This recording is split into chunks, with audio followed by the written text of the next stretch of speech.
Hello learners, welcome back to our channel. आज हम board examinations के लिए इम्पोर्टेंट क्वेश्चंस को डिस्कस करेंगे। तो आज का हमारा क्वेश्चन है, define reverse repo rate, discuss briefly how this instrument helps in controlling credit creation bye commercial bank. तो बच्चे देखो, हमने जो सेंट्रल बैंक है उसके फंक्शंस पढ़े हैं, जिसमें 7th फंक्शन है क्रेडिट कंट्रोल। तो यहाँ क्रेडिट कंट्रोल के डायरेक्ट मेथड ना पूछकर यहाँ क्वेश्चन पूछ लिया गया है कि रिवर्स रेपो रेट किस तरह से, रिवर्स रेपो रेट को बताएं और किस तरह से क्रेडिट कंट्रोलिंग में ये रोल प्ले करती है। ठीक है, तो अब आपको क्या करना है, इससे रिलेटेड जो हमारा पूरा चार्ट दिया हुआ है जिसमें bank rate, repo rate, reverse repo rate दी हुई है, उसको आपको ध्यान से याद करना है। तो reverse repo rate is that rate of interest at which commercial banks parks their surplus fund with the central bank. बेटा ये बहुत इंपॉर्टेंट क्वेश्चन है, इसको याद कर लीजिएगा। इसमें क्या होता है, कॉमर्शियल बैंक अपने सरप्लस को सेंट्रल बैंक को प्रोवाइड कराता है। The central bank can control money by changing the RRR, rise in RRR increase commercial bank to park more funds with central bank।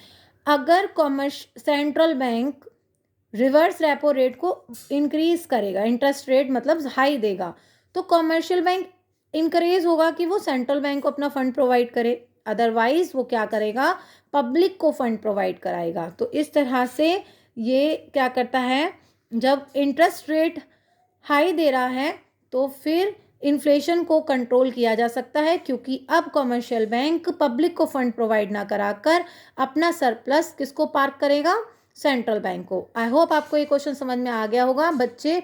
जो हमारा CRR है, SLR है, repo rate है, ठीक है, इसमें तो सीधा सीधा है कि जैसे ही CRR इंक्रीज होगा, मतलब CRR बढ़ा दिया, तो कॉमर्शियल बैंक का क्रेडिट क्रिएशन कंट्रोल होता है, इसका मतलब इन्फ्लेशन कंट्रोल होती है। लेकिन इसमें रिवर्स रेपो रेट में थोड़ा बच्चे कंफ्यूज हो जाते हैं, इसलिए ये आपको लेकर आई हूँ। अगला देखिए, इसमें क्वेश्चन दिया हुआ है, हमें देखो इसमें फाइंड तो हमें डेप्रिसिएशन ही करना है, लेकिन इसका क्वेश्चन को समझने की कोशिश कीजिएगा कि किस तरह इनडायरेक्ट क्वेश्चन आपको दिया गया है।